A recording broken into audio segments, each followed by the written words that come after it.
Hello and welcome to the Survivor Series results show. I am John Paz from the two-man power trip of wrestling, JP, the one-man power trip that runs the two-man power trip right here live on Hannibal TV. The Survivor Series 2023 War Games has just ended, and wow, I just heard one of the loudest ovations, one of the loudest pops I've ever heard in my life to end that show, but we'll get there in just a second. Of course, Survivor Series 2023 was from Chicago, Illinois at the Allstate Arena. Over 17,000 in attendance, 17,138. Of course, War Pigs by Black Sabbath was the official theme song of the show.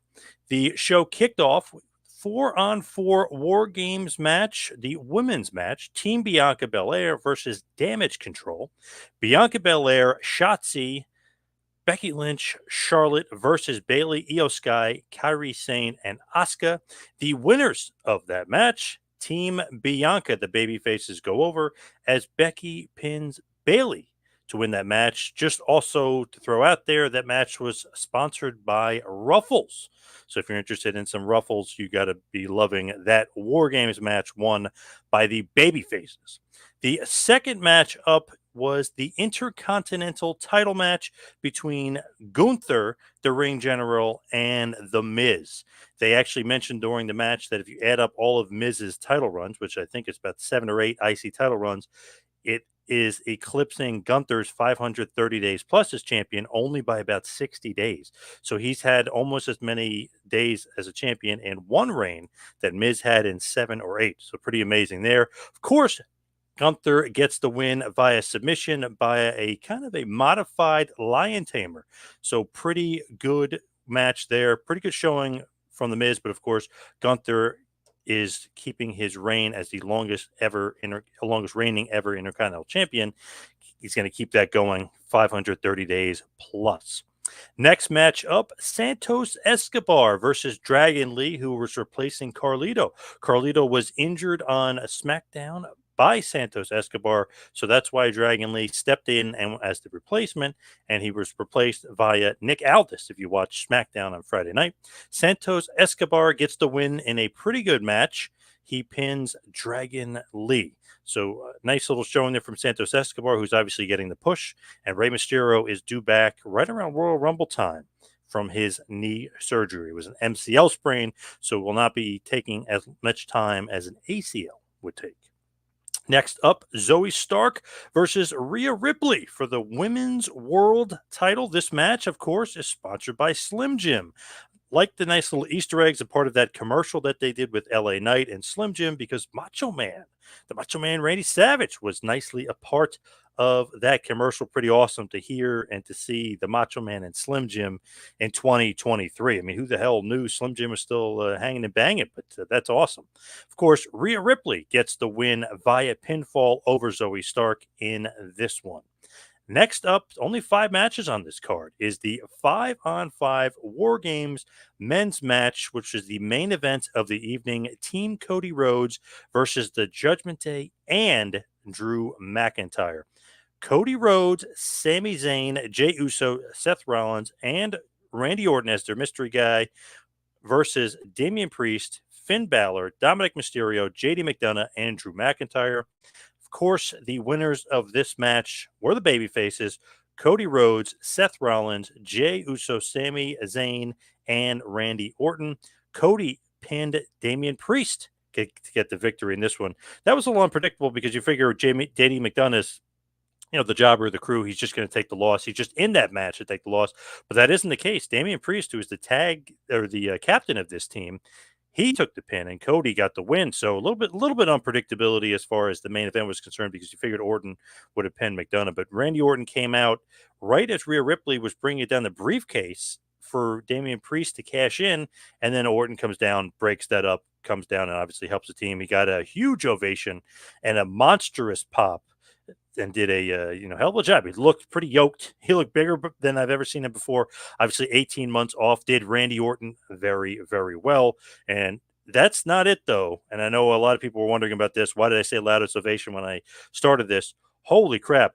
they basically, and I was walking away from the TV thinking that it was over. They basically wrapped up. They said, that's it for Survivor Series. All of a sudden, Cult of Personality hits, and CM Punk is back. CM Punk returns. What a pop. And I'm not even saying this is hyperbole. I'm not even saying this is bullshit. One of the loudest pops I've ever heard in my life as a wrestling fan. Been watching wrestling for almost 40 years, and it's pretty remarkable and it's pretty amazing to say that's up there with one of the loudest pops I've heard. I know people were kind of saying the Edge pop from a couple years ago or the Cena pop from a couple years ago. If you go back to some Austin, some Hogan pops, I don't know if it's quite up to that level, but way bigger than Cena's, way bigger than Edge. This is one of the loudest pops. Of course, Chicago is CM Punk's hometown, but man, what a pop, what a return. Be interesting to see what he does. And man, they loaded that pay-per-view. When you looked at it, I kind of slept on it, didn't think it was going to be that good, but the crowd was awesome. The crowd got you into it. Orton kind of saves the show a bit at the end and did a great job in that men's main event, which kind of stole the show. Was definitely the match of the night for sure. But CM Punk, that is going to be the thing that people are going to remember. People are going to be talking about when they talk about Survivor Series War Games 2023. Wow, the return of CM Punk to WWE must be a cold day in hell. Never thought I'd see that day, and I don't know a lot of fans didn't. And all the dirt sheets I was reading, Fightful and Meltzer, nobody reported it. So Triple H and Nick Khan and the boys of WWE and the producers and Bruce Pritchard obviously kept that under wraps. They did a great job keeping that under wraps and keeping that a secret because it was even reading Fightful earlier. They said that he's not scheduled to be on the show. He's not going to be on the show. So, I mean, they tricked the dirt sheets. They got them good. And obviously, a lot of people didn't expect Punk to come back. But, man, did he return in a big way. If you haven't seen it or if you got to watch it again, watch the end. Orton's pop was huge. And obviously, CM Punk even well eclipsed that pop. What a moment for CM Punk. What a moment for WWE. And obviously, with Roman Reigns going to be off for the next month or so, I think they keep you interested with CM Punk and they keep you interested with Randy Orton to see where both of these guys go. Pretty amazing to have two huge surprises. Well, Orton wasn't really a surprise, but two huge returns in one show, one major return with Orton, and then one just gigantic, huge surprise, CM Punk, who hasn't been in WWE in 9 years. So just absolutely amazing from WWE tonight and Triple H. Great job, great show. Really, really enjoyed it. The Cool Gamer throws off a hello. Kenneth, did Randy KO Rhea Ripley? No. Ralph, what's up, Ralph? One heck of an RKO. Yes, one RKO from Randy Orton on Jaden McDonough. Jaden McDonough was thrown off the top of the cage into an awesome KO. I love that CM Punk is back from Matthew Holland. He said CM Punk will be the 2024 Royal Rumble winner. Hey, that's not a bad guess. I would kind of put his name well up there. Jeremy Gibson, what's going on, bud? I'm doing good. Well, all is well, Jeremy. The legendary Doug Masters. Hello, brother. Hello, Doug. Legendary wrestler in his own time. Betrayed by Sins. I'll take CM Punk over Jeff Hardy. Yes, definitely. And Anthony says CM Punk is a fraud. Possibly true. Great show by what standards? I felt myself barely watching this pay-per-view. No, not really a great show overall. I just think the main event was good and the CM Punk return was good. The rest of the show is very not that great, but the crowd made it into a better show than it really was. I mean, the women's match, I didn't like it. A lot of choreographed spots. It wasn't feeling a lot of the stuff. I felt like they were just waiting around to catch people, kind of business exposing to a certain degree. Carrie Sane looked completely lost at times. She fell on a bunch of chairs and no sold. It was just a lot of not good stuff in the women's match. Gunther match was surprisingly good. Obviously, Miz kept its own right. Santos Escobar versus Lee was pretty good, but really short. Zoe and Rhea Ripley was quite shaky, a little bit clunky, and I just really liked the War Games match. I liked the Randy Orton return, and obviously the CM Punk return was good. Colton, Survivor Series was awful. Turned it off during the Miz and Gunther. Awful. Doug would love to be on your show. Yes, I'd love to have Doug, the legendary Doug Masters, for sure. The show could have been way better, says Anthony. I totally agree, especially for a top 4 pay-per-view of the year. Survivor Series was a little bit lackluster, except for obviously the end, for sure. DJ, okay, agreed. And Chicago crowds are hot. but they're going to get burnt out soon. Yeah, my God, AEW just ran 3 shows there. WWE's running 2 shows back to back. I think Monday might be in the Chicago area as well. Crazy. Betrayed by Sins. They just killed AEW Fight Forever momentum to make a comeback. 2K24 is going to be a great game.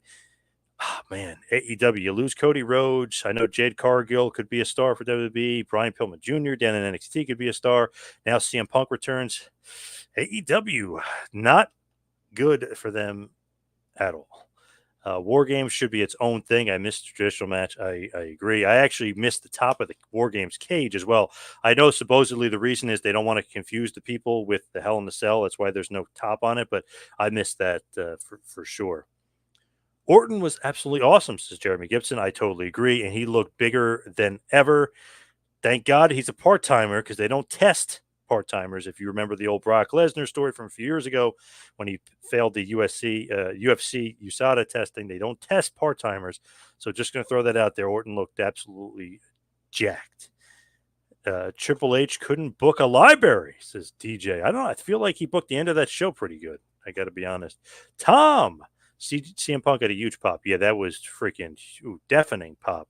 I to be honest, I thought the pay-per-view was over. I was about to turn it off, and I walked away. I was going to go take a piss. Then I heard Punk's music come. So pretty awesome stuff. But let's wrap it up for the WWE Survivor Series War Games 2023. The review here. Not so great show overall. Just a little bit weak with the first 4 matches, but good main event. Awesome seeing Orton back. He looked like $1 million. And of course, the return of CM Punk. You could follow me on Twitter and Instagram at 2manpowertrip. Check the website, tmptempire.com for more. One final comment here. I wanted Orton to turn on his team. Anthony, me too. I totally agree. But thank you, everybody, for tuning in and listening. See you right back here next time. Have a good one, folks.